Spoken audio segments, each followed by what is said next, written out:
છે તો બીજી બાજુ આ ટીઆરપી ગેમ ઝોનના માલિક સંચાલકો સામે એફઆઈઆર નોંધાઈ છે। યુવરાજસિંહ સોલંકી અને પ્રકાશ જૈન સહિત 6 આરોપીઓ સામે તાલુકા પોલીસ સ્ટેશનમાં ગુનો નોંધાવવામાં આવ્યો છે। આ તમામ સામે આઈપીસી 304, 308, 337, 338 અને 114ની કલમો હેઠળ ફરિયાદ દાખલ કરવામાં આવી છે। ક્રાઇમ બ્રાન્ચે અનેક આરોપીઓની અટકાયત કરી હતી। હવે તાલુકા પોલીસ વિધિવત ધરપકડ કરશે। રાજકોટ અગ્નિકાંડની ઘટના અંગે મૃતકોની માહિતી વિશે જણાવતા રાજકોટ એમ્સના ફોરેન્સિક મેડિસિન વિભાગના હેડ પ્રોફેસર ડોક્ટર સંજય ગુપ્તાએ જણાવ્યું હતું કે આગની ઘટનામાં 28 જેટલી ડેડ બોડી મળી આવી છે। તેમાંથી 18 જેટલી બોડીના ડીએનએ સેમ્પલ લેવામાં આવ્યા છે। 18 જેટલી બોડી એમ્સ હોસ્પિટલના કોલ્ડ સ્ટોરેજમાં રાખવામાં આવી છે। ગાંધીનગર ખાતે ડીએનએના રિપોર્ટ ચકાસણી માટે મોકલવામાં આવી છે। તો રિપોર્ટ ચકાસણી થઈને આવ્યા બાદ જ તમામ પરિવારને મૃતદેહો સોંપવાની કામગીરી કરવામાં આવશે। રાજકોટ શહેરના નાના મવા રોડ પર આવેલા ટીઆરપી ગેમ ઝોનમાં ભીષણ આગ લાગવાની ઘટના બની હતી। આગની કારણે ગુજરાત હાઈકોર્ટે માનવ સર્જિત ડિઝાસ્ટર ગણાવ્યું છે। આ ઘટનાને લઈને ગુજરાત હાઈકોર્ટમાં વિશેષ બેન્ચે સુનાવણી કરી હતી। હાઈકોર્ટે સુઓ મોટો હાથ ધરીને અમદાવાદ, વડોદરા, સુરત, રાજકોટ સહિત અન્ય મહાનગરપાલિકાઓ પાસે ગેમ ઝોન મુદ્દે જવાબ માંગ્યો છે અને એક જ દિવસમાં ખુલાસા કરવા હાઈકોર્ટે આદેશ આપ્યો છે।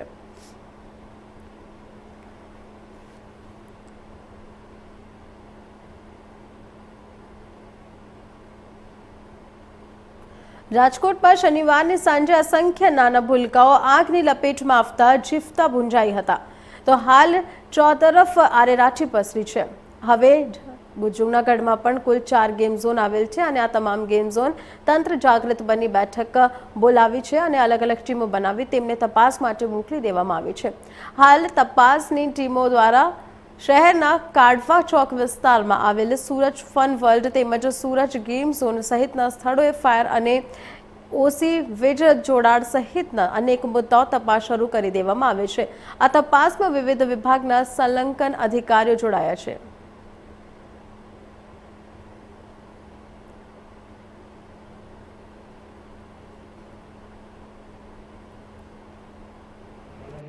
ગઈકાલે જે રાજકોટમાં એક દુઃખદ ઘટના બની છે, આપણે તમામ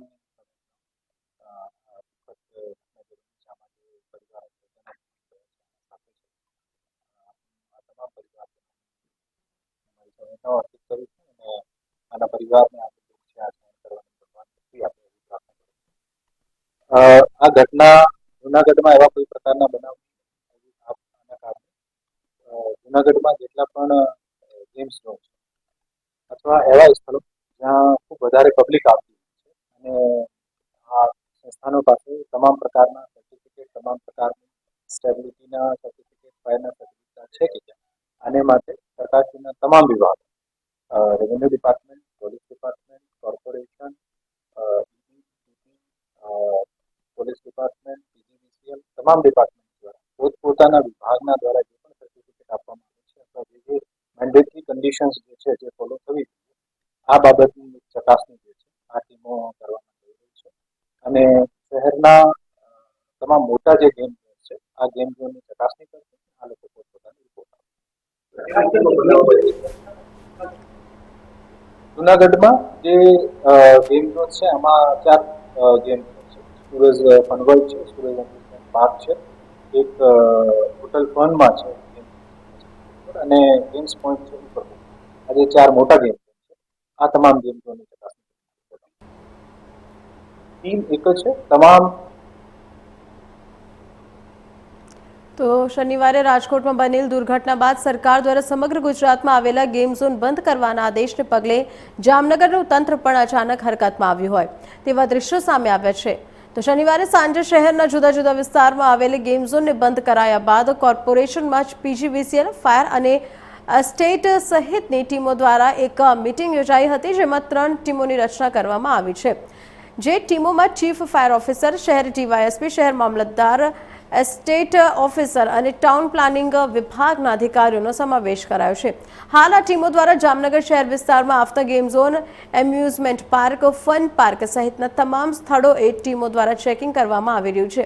આ તમામ અધિકારીઓએ મનપાના સિટી એન્જિનિયર સાથે સંકલનમાં રહી લાયસન્સ જરૂરી પરવાનગીઓ લેવામાં આવી છે કે કેમ તેની તપાસ કરવામાં આવશે અને જરૂરી પરવાનગી ન હોય તો યોગ્ય પૂર્તતા ના જળવાઈ આવે તો તે સ્થળે તાત્કાલિક કાર્યવાહી કરવાના રહેશે. ત્યારે લોકોમાંથી એક જ સવાલ હાલ ઉઠી રહ્યા છે કે આવી જ્યારે દુર્ઘટના બને છે ત્યારે જ તંત્ર દ્વારા કામગીરી કરવામાં આવે છે. રાજકોટની દુર્ઘટના બાદ હવે સરકારને તંત્ર કોઈક શીખ લઈ આગળ કાયમી ધોરણે આવી દુર્ઘટના ના બને તે માટે નક્કર કાર્યવાહી કરવામાં આવે કે આવી કાર્યવાહી માટે હજુ પણ કોઈક મુહૂર્ત જોવાની રાહ જોઈ રહ્યા છે.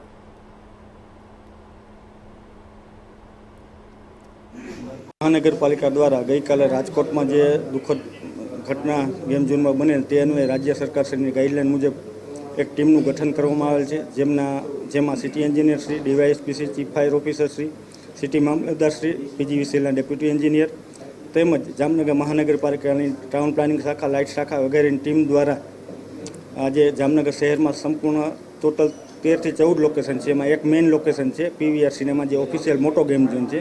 એ સિવાય 12 થી 13 વિડીયો પાર્લર છે. તમામની ચકાસણી કરવામાં આવશે. ગઈકાલથી રાતેથી તમામ બંધ કરી દેવામાં આવેલ છે અને રાજ્ય સરકારશ્રીની અન્ય સૂચના ન મળે ત્યાં સુધી આ તમામ બંધ રાખવામાં આવશે.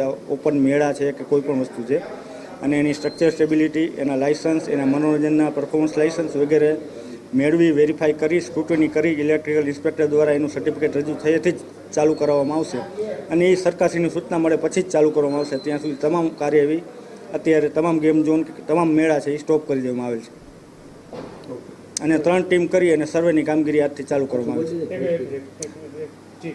જામનગર શહેરમાં 3 ટીમ બનાવી આજથી સર્વેની કામગીરી જેસીઆર સિનેમાથી ચાલુ કરવામાં આવેલ છે. રાજકોટ ખાતે આવેલી ગેમ ઝોનમાં આગની ઘટના બાદ ભાવનગર મહાનગરપાલિકા એક્શન મોડમાં આવ્યું હતું અને કમિશનરે તાત્કાલિક ઇમરજન્સી બેઠક બોલાવી, જેમાં ગત મોડી રાત્રે તાત્કાલિક કમિશનર દ્વારા ભાવનગરમાં ચાલતા ગેમ ઝોન બંધ કરાવ્યા હતા.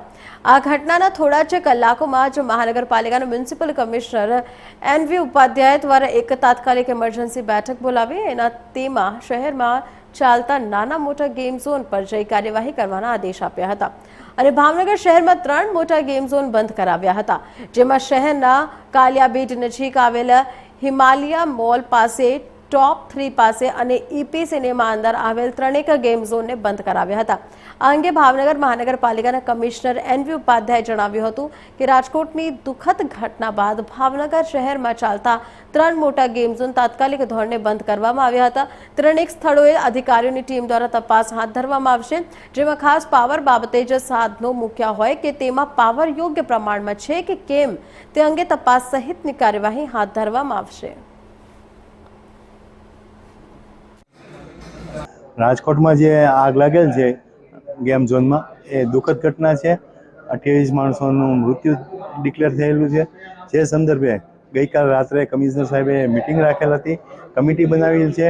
ટીડીટીપી, એસઓજી, જીબી અને સિટી મામલતદાર અને ચીફ ફાયર ઓફિસર એની કમિટી બનાવેલ છે. આજ સવારથી અત્યારે તપાસ ચાલુ છે. અત્યારે ઈપી ગેમ ઝોન છે એમાં અમારી તપાસ ચાલુ છે. એમાં તપાસમાં ફાયર સેફ્ટી, જીબીનું કનેક્શન, લોડ અને એક્ઝિટ બધું ચેક કરીએ છીએ. ટીડીટીપી સાથે છે.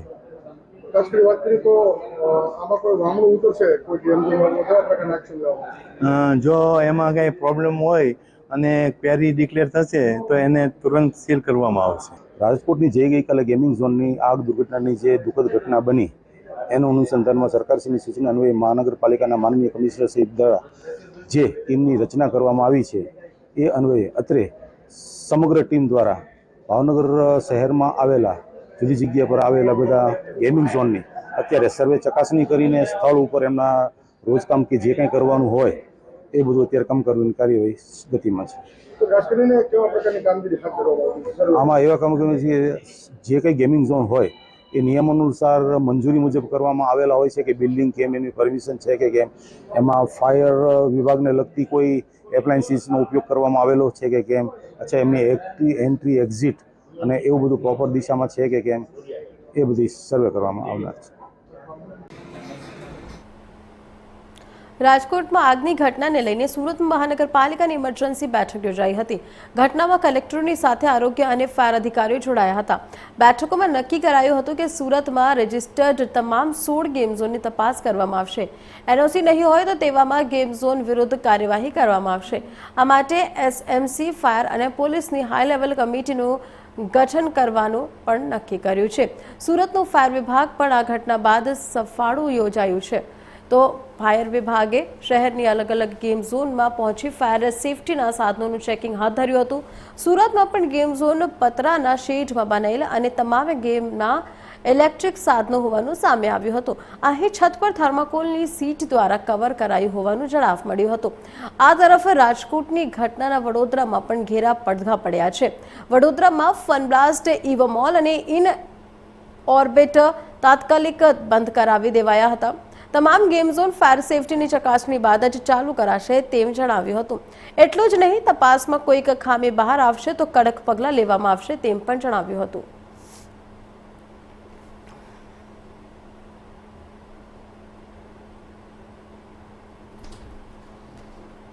દિલ્હીની વાત કરવામાં આવે તો દિલ્હીમાં એક બેબી કેર સેન્ટરમાં આગ લાગી હતી. અકસ્માતમાં 7 નવજાત બાળકોના મોત નીપજ્યા છે, જ્યારે 12ને બચાવીને અન્ય હોસ્પિટલમાં ખસેડવામાં આવ્યા હતા. આ નવજાત શિશુ પૈકી એકની હાલત નાજુક છે. તેમને વેન્ટિલેટર પર રાખવામાં આવ્યા છે. પૂર્વ દિલ્હીના વિવેક વિહાર સ્થિત ન્યૂ બોર્ન બેબી કેર હોસ્પિટલમાં શનિવારે રાત્રે 11:30 વાગે અકસ્માત થયો હતો. ઘટનાની જાણ થતાં જ ફાયર બ્રિગેડની 16 ગાડીઓ ઘટના સ્થળે પહોંચી હતી અને આગ પર કાબુ મેળવ્યો હતો. Delhi fire service chief Atul ગર્ગે જણાવ્યું કે બેબી સેન્ટરમાં આગના સમાચાર મળતા જ ફાયર બ્રિગેડને રવાના કરવામાં આવી હતી. ફાયર ફાઇટર રાજેન્દ્રના જણાવ્યા અનુસાર જે ઇમારતમાં હોસ્પિટલ ચાલી રહી હતી અને નજીકની રહેણાંક ઇમારત આગની લપેટમાં આવી ગઈ હતી. ફાયર બ્રિગેડે આગને કાબૂમાં લીધી છે. કેન્દ્રની બહાર પાર્ક કરાયેલા વાહનો પણ સળગાવી દેવામાં આવ્યા છે.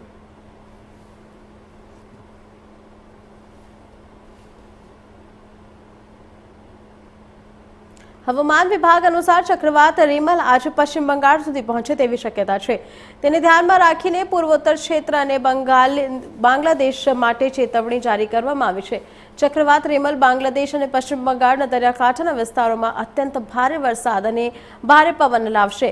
આંધ્રપ્રદેશના પ્રાદેશિક હવામાન વિભાગના જણાવ્યા અનુસાર ડીપ ડિપ્રેશન ઉત્તર અને તેની નજીકના પૂર્વ મધ્ય બંગાળની ખાડી પર ચક્રવાતી તોફાન રેમાલમાં ફેરવાઈ ગયું છે. હવામાન વિભાગે વધુમાં જણાવ્યું હતું કે તે લગભગ ઉત્તર તરફ આગળ વધવાની અને 26 મેની સવાર સુધીમાં ઉત્તર પશ્ચિમ અને તેની નજીકના ઉત્તર પૂર્વ બંગાળની ખાડીમાં તીવ્ર ચક્રવાતી વાવાઝોડામાં પરિવર્તિત થવાની સંભાવના છે અને સાગર દ્વીપ અને ખેપુપારા વચ્ચેના વિસ્તારો પર છે. પશ્ચિમ બંગાળના દરિયાકાંઠાને પાર કરે તેવી શક્યતા છે. દરમિયાન કોલકાતા એરપોર્ટ ઓથોરિટીએ શનિવારે રેમાલ વાવાઝોડાને કારણે 21 કલાક માટે ફ્લાઇટ ઓપરેશન સ્થગિત કરવાની જાહેરાત કરી. કોલકાતા સહિત પશ્ચિમ બંગાળના દરિયાકાંઠાના વિસ્તાર પર ચક્રવાત રેમાલની અસરને ધ્યાનમાં રાખીને સંબંધિત એજન્સીઓ સાથે બેઠક યોજવામાં આવી હતી. 26 મેના રોજ સવાર 12 વાગે એસઆઈટી, 27 મેના રોજ સવાર 9 વાગ્યા સુધીમાં ફ્લાઇટ ઓપરેશન સ્થગિત કરવાનો નિર્દેશ પણ લેવામાં આવ્યો છે. તો કોલકાતા એરપોર્ટ ઓથોરિટીએ એક નિવેદનમાં જણાવ્યું હતું કે કોલકાતામાં ભારે પવન અને ભારે વરસાદની પણ આગાહી કરવામાં આવી છે.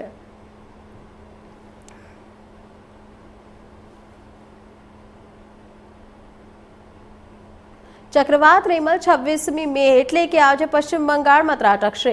હવામાન વિભાગના જણાવ્યા અનુસાર 26 મેના રોજ આ વાવાઝોડું પશ્ચિમ બંગાળ અને બાંગ્લાદેશના દરિયાકાંઠાના વિસ્તારોમાં અપવાદ રૂપે તેજ પવન અને વરસાદ સાથે પહોંચશે. દરિયામાં આઈએમડીએ 26 મે માટે બંગાળ અને ઓડિશામાં હાઈ એલર્ટ જાહેર કર્યું છે. તો આ વાવાઝોડાને કારણે અન્ય પૂર્વોત્તર રાજ્યો સહિત ત્રિપુરા, આસામ, નાગાલેન્ડ અને મણિપુરમાં પણ વરસાદ અને તેજ પવન ફૂંકાઈ શકે છે. ઉત્તર ભારતની વાત કરીએ તો દિલ્હી, રાજસ્થાન, ઉત્તર પ્રદેશ સહિત અનેક રાજ્યોમાં હજુ પણ ગરમીનો પ્રકોપ યથાવત રહેશે. 25મી મેથી નોતાપના આગમન સાથે દેશના કેટલાક ભાગોમાં તાપમાન 49 ડિગ્રી સેલ્સિયસ સુધી પહોંચી શકે છે.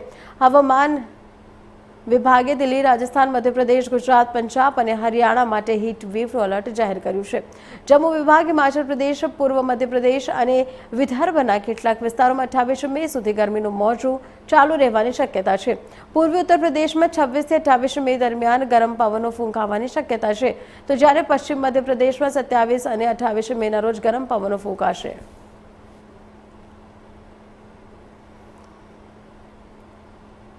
ઉનાળાની શરૂઆત થતાં જ ગુજરાતમાં કાળઝાળ ગરમીથી સંજીવ સૃષ્ટિએ તમામ પોકારી ઉઠ્યા છે. તો ત્યારે ડેમ અને તળાવ સુકાઈ રહ્યા છે. અરવલ્લી જિલ્લાના મોડાસા શહેર વાસીઓ માટે સારા સમાચાર સામે આવ્યા છે. મોડાસાની જીવાદોરી સમાન માઝૂન ડેમમાં પાણીનો જથ્થો હાલ પૂરતા પ્રમાણમાં છે. આ વર્ષે મોડાસા વાસીઓને પીવાના પાણીને મુશ્કેલી નહીં પડે. મોડાસા નગરપાલિકાના પ્રમુખ નીરજ શેઠના જણાવ્યા કે 31 જુલાઈ સુધી ચાલે તેટલો માઝૂમ ડેમમાં જથ્થો અનામત છે. શહેરના માઝૂમ ડેમ અને બોર કુવા દ્વારા પાણી પૂરું પાડવાય છે. મોડાસા નગરપાલિકાને દૈનિક 11.50 MLT પાણીની જરૂરિયાત હોય છે, જ્યારે 9 MLT પાણી માઝૂમ ડેમ શહેરને પૂરું પાડવામાં આવે છે. બાકીના 2.50 MLT પાણી પાલિકાના બોર અને કુવામાંથી લેવાય છે.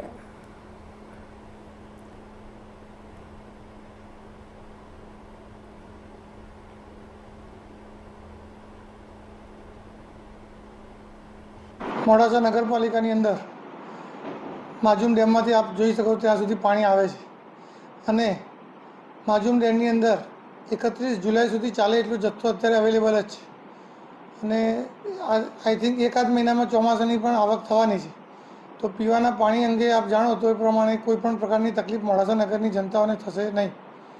અત્યારે હાલની તારીખમાં 11.5 MLT જેટલું પાણી દૈનિક આપણે વાપરીએ છીએ અને 45 દિવસ સુધી તમે જોઈ શકો ત્યાં સુધી 0.37 MCM જેટલું પાણીની આપણે આવક અત્યારે ઓલરેડી હયાતમાં છે જ.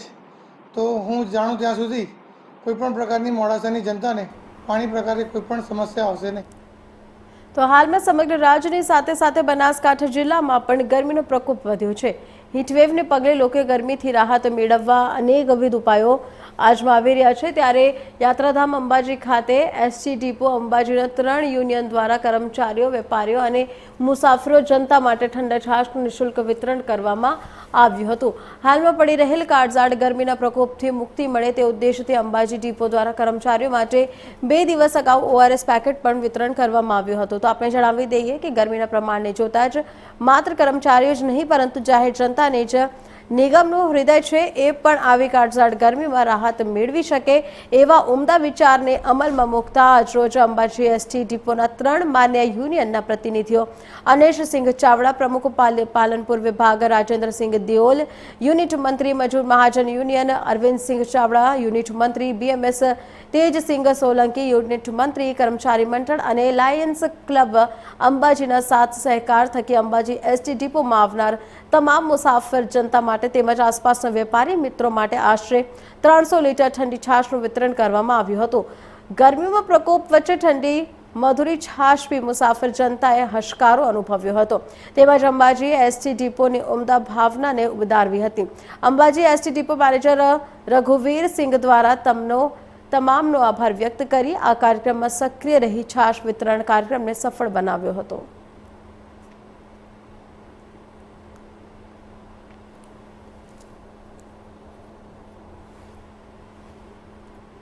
દક્ષિણ ગુજરાતમાં એકમાત્ર વર્ષે ઝીંગા ઉછેર ખેતી થકી કરોડોનો વેપાર કરતા ઓલપાડ તાલુકાનો ઝીંગા ઉદ્યોગ ફરીવાર વ્હાઇટ સ્પોટના રોગની ચપેટમાં આવતા ઝીંગા ઉછેર સાથે સંકળાયેલા તમામ ખેડૂતોની હાલત કફોડી બનવા સાથે મોંમાં આવેલો કોળિયો છીનવાઈ ગયા જેવી પરિસ્થિતિ નિર્માણ થઈ છે.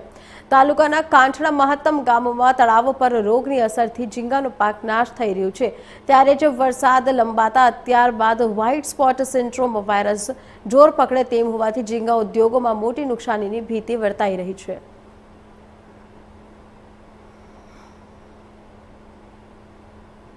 આજે અમે ઝીંગા ફાર્મિંગ આજે છેલ્લા 20 વર્ષથી કરીએ છીએ.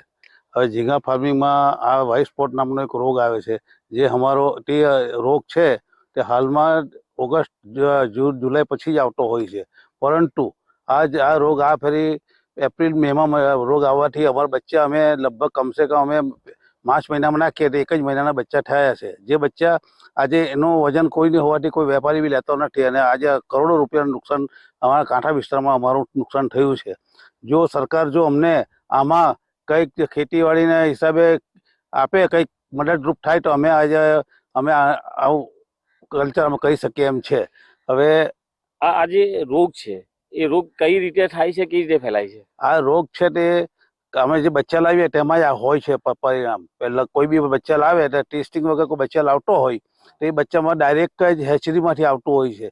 હવે એ હેચરીમાં ધીરે ધીરે મોટું થાય પછી એને રોગ ઉત્પન્ન થાય. કંઈ બી એને ટેસ્ટમાં આવે એટલે રોગ ઉત્પન્ન થઈ જાય અને પછી રોગ ઉત્પન્ન થાય પછી એ કાબૂમાં આવતો નથી. કારણ કે આજે એક તળાવમાંથી બીજા તળાવમાં આખો એરિયો લઈ લે છે. આજે હાલમાં અમારે આજુબાજુના ગામડાઓ છે કે જેવી રીતે કે દાંડી, કપાસી, કુંડિયાણા, સરસ, દેલાસા, મોર, ભગવા, કરંજ એ વિસ્તારમાં બધે જ આ રોગ ચાલુ થઈ ગયો છે, ફેલાઈ ગયો છે. જેથી કરીને ફાર્મર લોકો આજે બિલકુલ કોઈનો પાસે પૈસા નથી. આજે જે કમાયેલા તે બી પૈસા ચાલી ગયા છે. જેથી કરીને સરકાર જો અમને આમાં કંઈક મદદરૂપ થાય તો આગલા વર્ષે આ કલ્ચર અમારું પાછું શરૂઆત કરી શકીએ એમ છે. અને અમે હંમેશના માટે આ દરિયા કિનારે રહેલા વ્યક્તિ છે ને અમારો ધંધો છે આ ઝીંગા ફાર્મનો. તો ઝીંગા ફાર્મમાં અત્યાર સુધીમાં અમે અત્યારે ટોટલી ઝીંગાનો જે ધંધો કરતા હતા તો તેમાં તો જે સારું હતું, પણ આ વર્ષે અમે જે ઝીંગા લાવ્યા છે તો તેની અંદર આ વ્હાઇટ સ્પોટ નામનો રોગ આવ્યો છે. જે વ્હાઇટ સ્પોટ રોગ આવવાના કારણે બધા જ ઝીંગા ફાર્મરો, આજે હું એકલો નથી પણ અમારા સહભાગી બધા જે મિત્ર મંડળો છે તે લોકો ટોટલી બધા જ ઝીંગા ફાર્મરો આ રોગના કારણે બધા નુકસાનમાં આવી ગયા છે. બરાબર. જી, ઓલપાડ તાલુકામાં જે ઝીંગાના જે તળાવો છે એ ઝીંગાના તળાવોની અંદર વ્હાઇટ સ્પોટ નામનો જે રોગ આવ્યો છે એ રોગના કહેરને લઈને હજારોની સંખ્યામાં આવેલા તળાવો છે એ તળાવોના જે ઝીંગા છે એ ઝીંગાને નાશ પામ્યો છે અને આ રોગ ઝડપી ફેલાઈ જતા ખેડૂતોને લાખોનું નુકસાન થવા પામ્યું છે.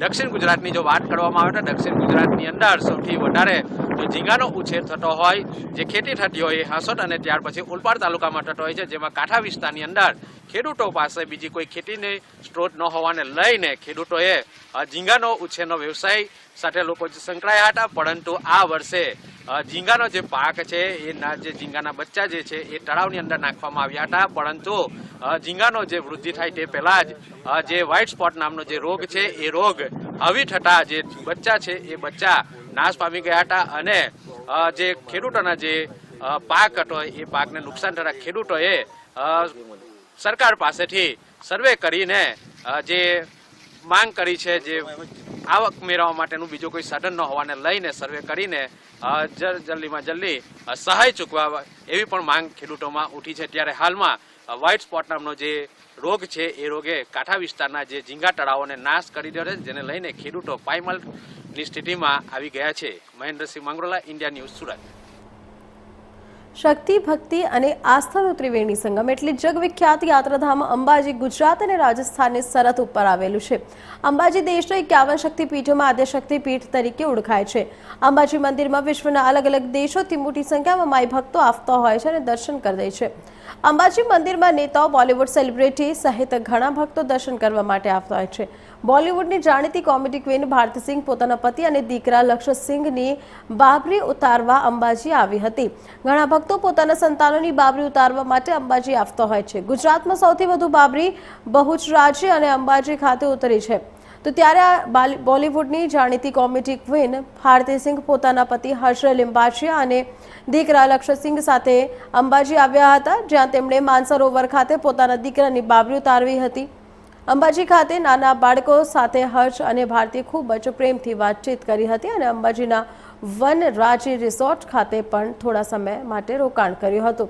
સાથે જ ભારતીય માતાજીનું ભજન પણ ગાયું હતું અને હર્ષો પોતાની અંબાજી સાથે જોડાયેલી જૂની યાદોને ફરી યાદ કરી ભાવુક થયો હતો.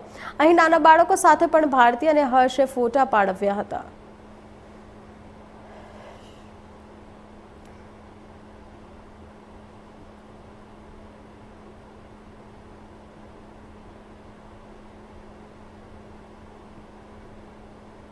તો હાલ સમાચાર